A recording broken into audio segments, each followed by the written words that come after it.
Hello दोस्तों, good afternoon, नमः संस्कृताय। आप सभी का यमएस क्लासेस 1 में स्वागत है। दोस्तों आज हम लेकर उपस्थित हुए हैं जो मेघदूत का 6वां श्लोक है। इससे पहले हम 5 श्लोक पढ़ चुके हैं जो मेघ के बारे में है। वह जो है मेघ जो है सबसे 5वें श्लोक में दोस्तों हमारा जो अर्थ है थोड़ा सा सारांश है। तो इसमें जो है मेघ है जो यक्ष है वह जो है रामगिरी आश्रम में निवास कर रहा है। किसके कारण? श्राप के कारण। श्राप कौन दिया था? उसके भर्तु यानी कुबेर के द्वारा दिया गया था। और कुबेर के द्वारा देने कारण वह जो है रामगिरी आश्रम में निवास कर रहा है।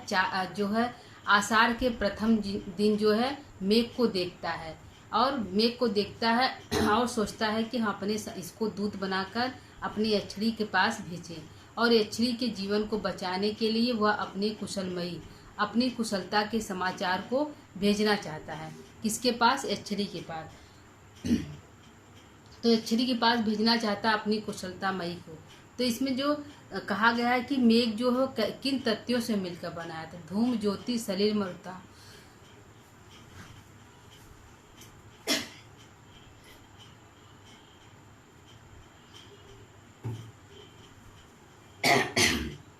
तो जो मेघ है वह 4 तत्वों से मिलकर बना है। धूम, ज्योति, सलिल, मरुता।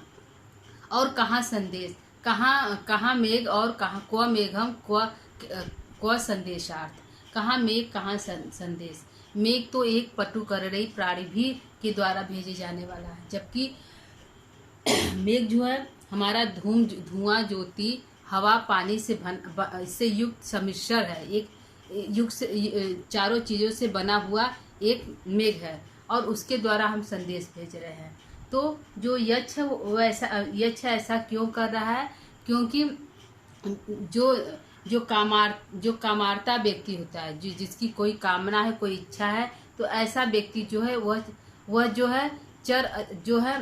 जो कामार्ता व्यक्ति होता है वह जड़ और चेतन में भेद नहीं कर पाता। क्या करता है? जड़ और चेतन में भेद नहीं कर पाता है, इसीलिए वो ऐसा कर रहा है।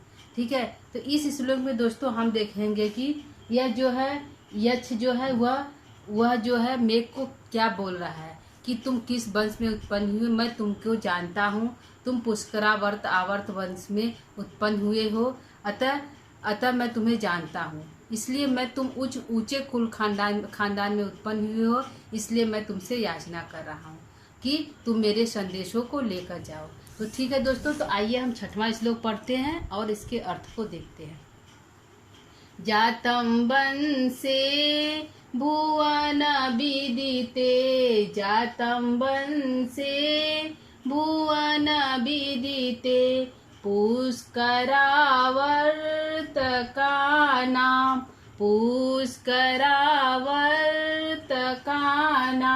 जानामि त्वां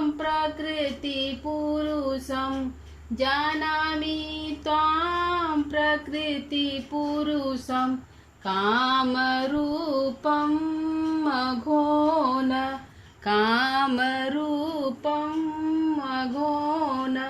तेनार्थित्वं त्वमयि विधिवशात्, तेनार्थित्वं त्वयि विधिवशात् दूरबन्धुर्गतोऽहं याचामोघा वरमाधिगुणो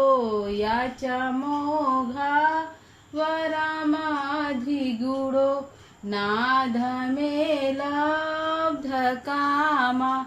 ठीक है दोस्तों, तो यह जो हमारी अंतिम पंक्ति है यह इम्पॉर्टेंट हो जाती है, सुक्ति है। क्या है? ये हमारी सुक्ति है। जो लास्ट वाला ये हमारी सुक्ति है। इसमें जो है यक्ष जो है याचना कर रहा है। किससे कर रहा है? मेघ से कर रहा है।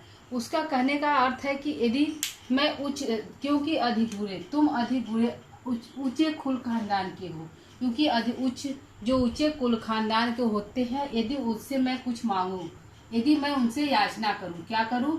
यदि मैं उनसे याचना करूं और वह याचना मोघा भी हो जाए, क्या मतलब? विफल भी हो जाए। भगवान है विफल भी हो जाए। यदि याचना क्या होता है? यदि याचना विफल भी हो जाए तो भी वरम अच्छा है। यदि याचना विफल भी हो जाए तो भी अच्छा है। किससे? अधिक उड़े, अपने से ऊंचे लोग को, जो ऊंचे कुल खानदान के हैं, जो ऊंचे हैं, बड़े हमसे हैं, यदि हम उनसे कोई इच्छा करते हैं, याचना करते हैं और वह विफल हो जाए, वह न मिले तो भी अच्छा है। क्योंकि ऊंचे जो कुल खानदान के हैं, जो ऊंचे विचार के हैं, तो वह किसी से यह कहने नहीं जाएंगे कि यह हमसे कुछ मांगा है। इसलिए यह यदि वह मना कर देते हैं कि हमारे पास नहीं है या हम नहीं देंगे तो भी अच्छा है, क्योंकि वह किसी से कहने नहीं जाएंगे कि हमसे वह मांगने आया है। यदि हमारी इच्छाएं, यदि हमारी लब्ध कामना, यदि हमारी जो कामना है, यदि जो हमारी इच्छा है, जो कामना यदि प्राप्त भी हो जाए नाधमे, अधम व्यक्ति द्वारा, मतलब निम्न व्यक्ति के द्वारा, अधम माने निम्न व्यक्ति के द्वारा, यदि निम्न व्यक्ति के द्वारा यदि मेरी कामनाएं, जो लब्ध कामनाएं, इच्छाएं पूरी भी हो जाए, क्या हो जाए? इच्छाएं पूरी हो जाए, क्या है? यदि मेरी इच्छाएं पूरी हो जाए न, तो भी न याचना मोह, वह अच्छा नहीं है। यदि हम निम्न व्यक्ति के द्वारा यदि हम याचना करते हैं, यदि वह पूरा भी हो जाए, लब्ध कामा, यदि हम निम्न व्यक्ति, अधमे माने निम्न होता है, यदि हम निम्न व्यक्ति के द्वारा कोई याचना करते हैं, यदि वह लब्ध कामा हो जाए, यानी इच्छाएं हमारी प्राप्ति हो जाए, हमारी इच्छाएं अच्छी तरह से प्राप्ति हो जाए, तो भी न वरम, क्या है? अच्छा नहीं है। क्या है? न वरम, अच्छा नहीं। आधमे माने अधम व्यक्ति से यदि हम कोई इच्छाएं मांगते हैं, वह पूरा भी कर दे, वो हमको दे भी दे, तो भी न वरम, अच्छा नहीं है। क्योंकि याचना जो है ऊंचे कुल खानदान, ऊंचे व्यक्ति से मांगा जाता है, और यदि वह न मिले तो भी अच्छा है। और यदि हमारी वही इच्छाएं यदि हमारी पूरी भी हो जाए, यदि हम कोई निम्न व्यक्ति, कोई नीच व्यक्ति से यदि कोई याचना करते हैं कि हमको ये चीज चाहिए, हमको तुम दे दो, यदि वह पूरा भी कर देता है तो भी वह अच्छा नहीं है। क्योंकि निम्न व्यक्ति के द्वारा किया गया इच्छाएं यदि पूरी भी हो जाए तो भी वह वरम, अच्छा नहीं है। यह कौन कहता है? यक्ष कहता है मेघ से। क्यों कहता है? क्योंकि वह जो है तेनार्थित्वम, वह अर्थी है, वह कुछ मांग रहा है तुमसे। ठीक है, तो दोस्तों आइए ऊपर की लाइन देखते हैं, फिर इसको हम देखते हैं। यहाँ जो है यक्ष जो है वह कहता है मेघ से, त्वाम माने तुमको, त्वाम माने तुमको, जानामी माने जानता हूँ। यक्ष कह रहा है कि मैं तुमको जानता हूँ। अहम माने मैं होता है, अहम माने मैं, तो मैं किसके लिए? तुम यक्ष के लिए। यक्ष कहता है त्वाम जानामी, मैं तुमको जानता हूँ। क्या जानता हूँ? कि तुम प्रकृति पुरुषम हो और काम रूपम अघोना हो। तुम प्रकृति पुरुष हो और कोई भी इच्छा रूप धारण करने वाले हो, और इंद्र के प्रधान पुरुष हो। मघोना मतलब इंद्र के प्रधान पुरुष हो, इंद्र के प्रधान पुरुष हो, इंद्र के प्रधान पुरुष हो, इंद्र के प्रधान पुरुष हो। काम रूपम हो, इच्छा अनुसार रूप बदल सकते हो, इच्छा अनुसार रूप बदल सकते हो, रूप बदल सकते हो, इच्छा अनुसार रूप बदल सकते हो। इंद्र के प्रधान पुरुष हो, प्रकृति पुरुषम हो, और इसलिए मैं तुमको जानता हूँ। ठीक है व्यक्ति, यदि हम किसी व्यक्ति को देखते हैं, उससे यदि हम कहते हैं कि मैं तुमको जानता हूँ, तुम वहाँ के रहने वाले हो, तुम्हारे भाई को जानता हूँ, तो सुनने वाला और ध्यान से सुनता है कि अरे ये हमको जानता है। तो इसमें पहले जो यक्ष है, क्योंकि उसको अपना काम बनाना है, तो वह सीधे कहता है कि मैं तुमको त्वाम जानामि, मैं तुमको जानता हूँ, क्योंकि तुम जो हो प्रकृति पुरुषम हो और काम रूपम हो। तुम कोई भी इच्छा रूप धारण कर सकते हो और प्रकृति पुरुष हो और मघोना हो, इंद्र के प्रधान पुरुष हो, उसके तुम वहाँ सेवक हो, तुम ऊंचे कुल खानदान के हो। क्योंकि जो मघोना है, जो इंद्र है, उसके तुम सेवक हो, तुम उसके प्रधान पुरुष हो, तो इसलिए तुम हमसे बड़े हो गए। क्योंकि कुबेर जो है वह निम्न है, मतलब वह इंद्र से छोटे हैं, तो मैं उसका सेवक हूँ, कुबेर का सेवक हूँ, इसलिए मैं तुमसे छोटा हूँ, आपसे छोटा हूँ। और आप जो है मघोना है, इंद्र के प्रधान पुरुष है, इसलिए आप हमसे बड़े हैं, तो इसलिए मैं आपसे याचना कर रहा हूँ। तो पहले मेघ कहता है कि त्वाम जानामि, मैं तुमको जानता हूँ, तुम प्रकृति पुरुषम हो, कोई भी काम रूपम हो और मघोना हो। तुम प्रकृति पुरुष हो, कोई भी रूप धारण करने वाले हो, इंद्र के प्रधान पुरुष हो, और क्या हो, और जातम वंशी, तुम जातम माने उत्पन्न हुए हो। किस वंश में? जातम माने उत्पन्न हुए हो, जन्म हुआ, जातम माने उत्पन्न हुए हो। तुम उत्पन्न, तुम्हारा जन्म हुआ है किस वंश में? जातम, तुम उत्पन्न हुए, उत्पन्न हुए किस वंश में? भुवन विदित, जो पूरे संसार में विदित है, जो पूरे विश्व में आपकी ख्याति है, उस वंश में तुम उत्पन्न हुए। भुवन विदित माने पूरे भुवन में आपकी ख्याति है, उस वंश में। जैसे पूरे संसार में तुम्हारे वंश की प्रसिद्धि है कि इस वंश की वह है। तो जो वंश है तुम्हारा पूरे संसार में विख्यात है, सभी उस वंश के बारे में जानते हैं। तो उस वंश में तुम उत्पन्न हुए। किस वंश में? वंश में जो भुवन विदित है, जो पूरे संसार में उसकी ख्याति है। भुवन विदित में सारे संसार में ख्याति है, सारे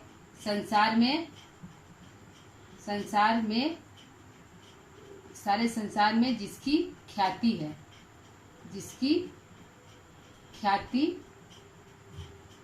ख्याति या प्रसिद्धि है, जिसकी पूरे सारे संसार में जिसकी ख्याति है, प्रसिद्धि है, ऐसे वंश में हुए। तो वंश क्या है दोस्तों? उसका दो वंश है, पुष्करा आवर्तक वंश एक हो गया, और दूसरा हमारा हो गया आवर्तक वंश। पुष्कर वंश और दूसरा आवर्तक वंश। पहला जो है पुष्कर वंश में और आवर्तक वंश में तुम उत्पन्न हुए हो, और तुम्हारा जो वंश है वह भुवन विदित है, सारे संसार में वह वंश जो है प्रसिद्ध है, या तुम्हारे वंश को सब जानते हैं। ऐसे वंश में तुम उत्पन्न हुए हो, इसलिए मैं तुमसे याचना कर रहा हूँ। क्या कर रहा हूँ? मैं अर्थित्वम हूँ, इसलिए मैं तुमसे कुछ मांग रहा हूँ। क्या मांग रहा हूँ? कि तुम मेरे संदेशों के ले जाओ, क्योंकि मैं विधिवशात मतलब भाग्यवश, विधिवशात माने भाग्यवश, दूर बंधु मतलब अपनी बंधु बांधव से, यानी अपनी यच्छरी से दूर हो गया हूँ। दूर बंधु माने यच्छरी से दूर हो गया हूँ, यच्छरी से दूर हो गया हूँ, दूर हो गया हूँ। दूर बंधुर गतो, मैं अपनी यच्छरी से यानी अपने बंधु बांधव से दूर हो गया हूँ। इसलिए मैं अहम अर्थित्वम, तुमसे प्रार्थना कर रहा हूँ, तुमसे मांग रहा हूँ। तोई माने तुमसे, तोई से मेघ का बोध हो रहा है, इसलिए मैं तुमसे मांग रहा हूँ। क्या कर रहा हूँ? याचना कर रहा हूँ कि तुम मेरे संदेशों को ले जाओ, क्योंकि याचा मोघा वरम अधिकोरे नाद में लब्ध कामा, क्योंकि याचना जो है उच्च व्यक्ति से ही करनी चाहिए। याचना जो है उच्च कुल खानदान के ही रहने वाले जो है उनसे ही करनी चाहिए। इसलिए तुम जो है ऊंचे कुल खानदान के हो, पुष्कर वर्त के हो, आवर्तका नाम पुष्करा और आवर्तक वंश में उत्पन्न हुए हो, और काम रूपम हो, इंद्र के प्रधान पुरुष हो, इसलिए तुम मुझसे हर क्षेत्र में ऊंचे हो। तुम इंद्र के प्रधान हो, मैं कुबेर के प्रधान हूँ, इसलिए तुम मुझसे हर क्षेत्र में ऊंचे हो, इसलिए मैं तुमसे याचना कर रहा हूँ। यदि मेरी याचना निष्फल भी हो गई, याचा मोघा वरम अधिगुणे, यदि मेरी याचना निष्फल भी हो गई तो भी वरम अच्छा है। लेकिन यदि मैं याचना निम्न व्यक्ति से यदि करता हूँ, यदि वह मेरी इच्छाएं पूरी भी हो जाती है तो न वरम, तो भी वह मेरी याचनाएं अच्छी नहीं है, अच्छा नहीं है। ठीक है दोस्तों, यह हमारा अर्थ हो गया। अर्थ को एक बार हम फिर से रिपीट करते हैं, फिर से इसको देखिए। इसमें जो है यक्ष जो है वो कह रहा है कि मैं तुमको त्वाम जानामि, मैं तुमको जानता हूँ। क्या जानता हूँ? कि तुम प्रकृति पुरुष हो, काम रूपम हो, अपनी इच्छानुसार रूप बदल सकते हो, और क्या हो, और मघोना हो, और जो इंद्र के प्रधान पुरुष हो। और तुम कहाँ उत्पन्न हुए हो? तुम उत्पन्न हुए हो किस वंश में? जातम वंश से तुम जो उत्पन्न हुए हो, तुम्हारा जन्म हुआ है भुवन विदित। तो वह जो वंश है वह भुवन विदित है, पूरे संसार में उसकी ख्याति है, उसकी प्रसिद्धि है कि तुम इस वंश में उत्पन्न हुए। तो वंश का क्या नाम है दोस्तों? तो वंश का नाम है पुष्कर और आवर्तक। दो वंश है। मेघ का पूछा जाएगा कि मेघ का कौन सा वंश है? तो पुष्कर वंश है और आवर्तक वंश है। मेघ जो है पुष्कर वंश में उत्पन्न हुआ है और आवर्तक वंश में उत्पन्न हुआ है। यह 2 वंश मेघ का है। तो तुम पुष्कर और आवर्तक वंश में तुम उत्पन्न हुए हो और तुम्हारा वंश जो है भुवन विदित है। ऐसे वंश में तुम उत्पन्न हुए हो, इसलिए अहम मैं तुमसे तेनार्थित्वम तोई, इसलिए मैं तुमसे याचना कर रहा हूँ कि मैं विधिवशात भागवश मैं दूर बंधु अपने यच्छ्री से दूर हो गया हूँ। मैं अपनी भागवश अपनी यच्छ्री से दूर हो गया हूँ, इसलिए मैं तुमसे याचना कर रहा हूँ। याचना यहाँ पे है स्पष्ट कर दिया है कि याचा मोघा वरम अधिगुणे। याचना जो है अधिगुणों से करनी चाहिए, उच्च व्यक्ति कुल खानदान से करनी चाहिए। यदि वह याचना निष्फल भी हो जाए तो भी क्या है, वरम है, अच्छा है। और यदि वो याचना निष्फल, यदि मैं निम्न व्यक्ति से याचना करूंगा और वह सफल भी हो जाए तो भी न वरम, वह अच्छा नहीं है। क्योंकि याचना हमेशा उच्च कुल खानदान जो ऊंचे हमसे बड़े हैं उनसे ही करनी चाहिए। याचना जो है छोटे लोग से नहीं करनी चाहिए।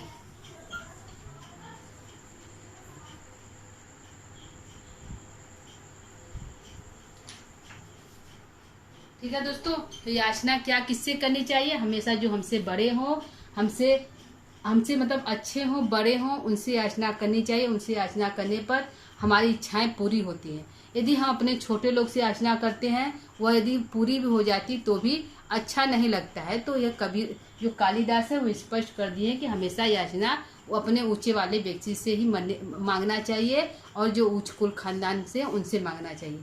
ठीक है दोस्तों, ये हमारा अर्थ हो गया। आइए यहाँ पे हम प्रश्न उत्तर को देखते हैं। ठीक है, इसके बाद हम प्रश्न उत्तर को देखते हैं कि हमारा यहाँ पे परीक्षा की दृष्टि से प्रश्न क्या बन रहा है। क्योंकि हमको झारखंड देना है, झारखंड के अकॉर्डिंग हम चल रहे हैं दोस्तों। तो झारखंड के परीक्षा में हमको जो है प्रश्न उत्तर देखना है। तो प्रश्न उत्तर को देखते हैं कि कौन कौन से हमारे इंपॉर्टेंट प्रश्न बन रहे हैं। तो इसको हम डिलीट कर रहे हैं और प्रश्न उत्तर को देख रहे हैं। ठीक है, तो यहाँ पे हमारा पहला प्रश्न क्या बनेगा दोस्तों, यहाँ पे हमारा पहला प्रश्न बनेगा कि यक्ष जो है किसको जानता है। यक्ष जो है किसको जानता है, तो मेघ को जानता है। किसको जानता है, मेघ को जानता है। मेघ किस कुल खानदान में उत्पन्न हुआ है। ठीक है, तो दूसरा प्रश्न है कि मेघ किस कुल खानदान में उत्पन्न हुआ है, तो पुष्करा और आवर्तक वंश में उत्पन्न हुआ है। ठीक, तो प्रश्न हमारे इसी तरह के बनेंगे। तो आइए प्रश्न को हम देखते हैं। पहला प्रश्न हमारा है, पहला प्रश्न है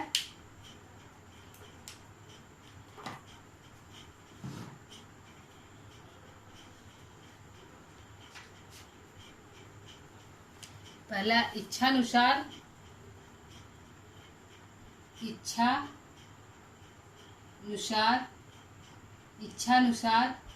रूप बदलने वाला कौन है।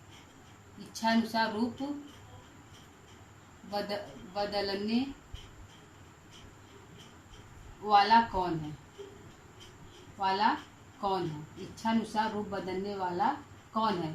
तो कौन है दोस्तों, इच्छानुसार रूप बदलने वाला कौन है, तो हमारे जो है मेघ है। मेघ जो है अपनी इच्छानुसार काम रूपम है। क्या है, मेघ जो है काम रूपम है, अपनी इच्छानुसार रूप बदल सकता है। तो काम रूपम कौन है, तो मेघ है। काम रूपम कौन है, तो मेघ है। मेघ जो है अपनी इच्छानुसार जो है भेष बदल सकता है।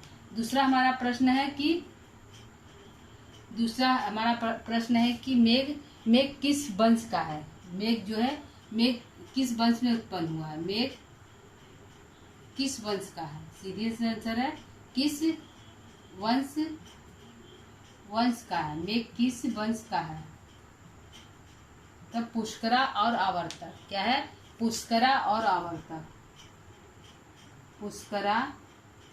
पुष्करा वंश और आवर्तक वंश। पुष्करा और आवर्तक वंश, 2 वंश है। पूछेगा कि मेघ कितने वंश में उत्पन्न हुआ, तो 2 वंश है। पहला हमारा पुष्करा वंश है और दूसरा आवर्तक वंश है। क्या है, पहला हमारा पुष्करा वंश है और दूसरा आवर्तक वंश है। पुष्कर और आवर्तक, तो पुष्करा या पुष्कर, तो पुष्कर वंश या आवर्तक वंश, तो पुष्कर आवर्तक वंश में जन्म हुआ। तीसरा प्रश्न हम लेते हैं। तीसरा हमारा प्रश्न है कि मेघ किसका प्रधान पुरुष है। मेघ किसका प्रधान पुरुष है। मेघ किसका प्रधान पुरुष है,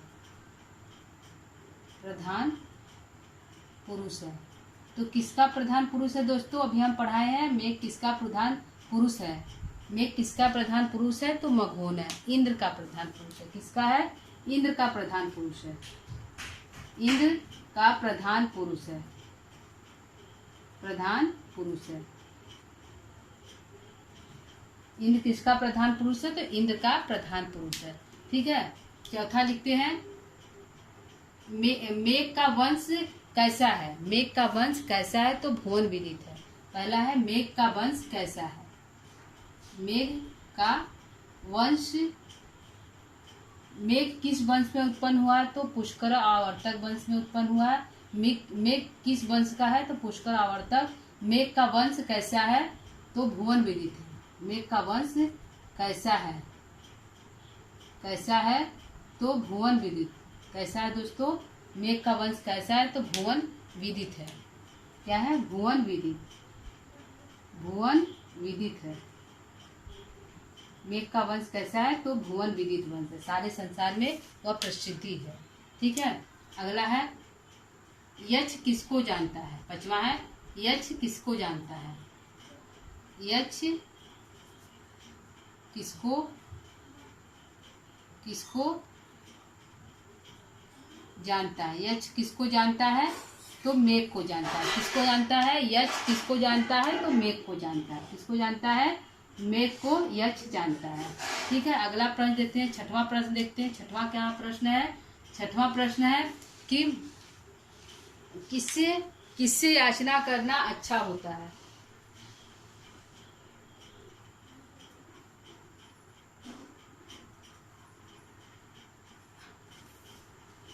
किससे याचना करना अच्छा होता है? अधिगुणे व्यक्ति से याचना करना श्रेष्ठ है। अधिगुणे व्यक्ति से याचना करना कैसा, किस प्रकार का है? अधिगुणे व्यक्ति से याचना करना किस प्रकार का है? अधिगुणे व्यक्ति से याचना, अधिगुणे व्यक्ति से याचना करना कैसा है? कैसा है? कैसा है दोस्तों? अधिगुणे व्यक्ति से याचना करना कैसा है? तो श्रेष्ठ है। क्या है? श्रेष्ठ है।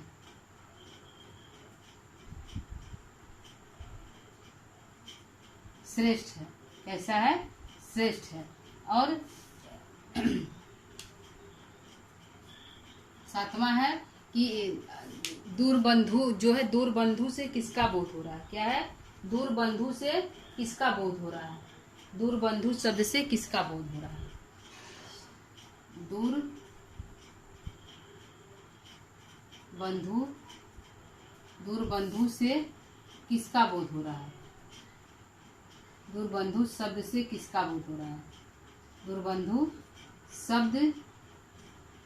शब्द से किसका बोध हो रहा है। किसका बोध हो रहा है। बोध हो रहा है, हो रहा है।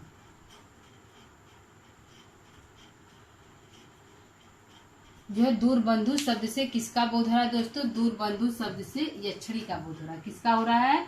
यक्षिणी का बोध हो रहा है। दूर बंधु शब्द से किसका बोध हो रहा है? तो यक्षिणी का बोध हो रहा है। ठीक है दोस्तों, यह हमारे जो है प्रश्न बन रहे हैं जो छठवें श्लोक से। भुवन विदिते में कौन सा समास है? प्रश्न है आठवां, भुवन विदिते, भुवन विदिते, भुवन विदिते शब्द में कौन सा समास है? में कौन सा समास है? समास तो सप्तमी तत्पुरुष समास है। क्या है? भुवन विदिते शब्द में कौन समास है? सप्तमी तत्पुरुष समास है। सप्तमी तत्पुरुष समास है।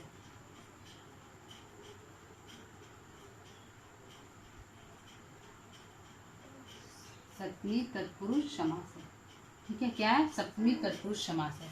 ठीक है दोस्तों, तो ये हमारे जो जितने भी प्रश्न है ये छठवें श्लोक से है। कि कौन से श्लोक से दोस्तों? छठवें श्लोक से। तो प्रश्न को एक बार हम फिर देख लेते हैं। इच्छानुसार रूप बदलने वाला कौन है? तो मेघ है। मघोन कौन है? मेघ जो है इच्छानुसार रूप बदल सकता है। दूसरा प्रश्न है मेघ किस वंश का है? तो पुष्कर और आवर्तक वंश में है। या प्रश्न बनेगा मेघ किस वंश में उत्पन्न हुआ है? तो मेघ जो है किस वंश में उत्पन्न हुआ है? तो पुष्कर और आवर्तक वंश में उत्पन्न हुआ है। तीसरा क्वेश्चन है मेघ किसका प्रधान पुरुष है? तो मघोन है, यानी इंद्र का प्रधान पुरुष है। किसका है? इंद्र का प्रधान पुरुष है। मेघ का वंश कैसा है? तो भुवन विदित वंश है। कैसा वंश है? भुवन विदित वंश है। यश किसको जानता है? तो मेघ को जानता है। अधूरे व्यक्ति से याचना करना कैसा है? तो श्रेष्ठ है। ना अधमे गुरु से व्यक्ति का या निम्न व्यक्ति से याचना करना कैसा है? तो न वरम, श्रेष्ठ नहीं है। ठीक है। दूर बंधु शब्द से किसका बोध हो रहा है? तो यक्षरी का बोध हो रहा है। दूर बंधु जो शब्द आया है यक्षरी के लिए आया है। और भुवन विदित शब्द में कौन सा समास है? तो सप्तमी का तत्पुरुष समास है।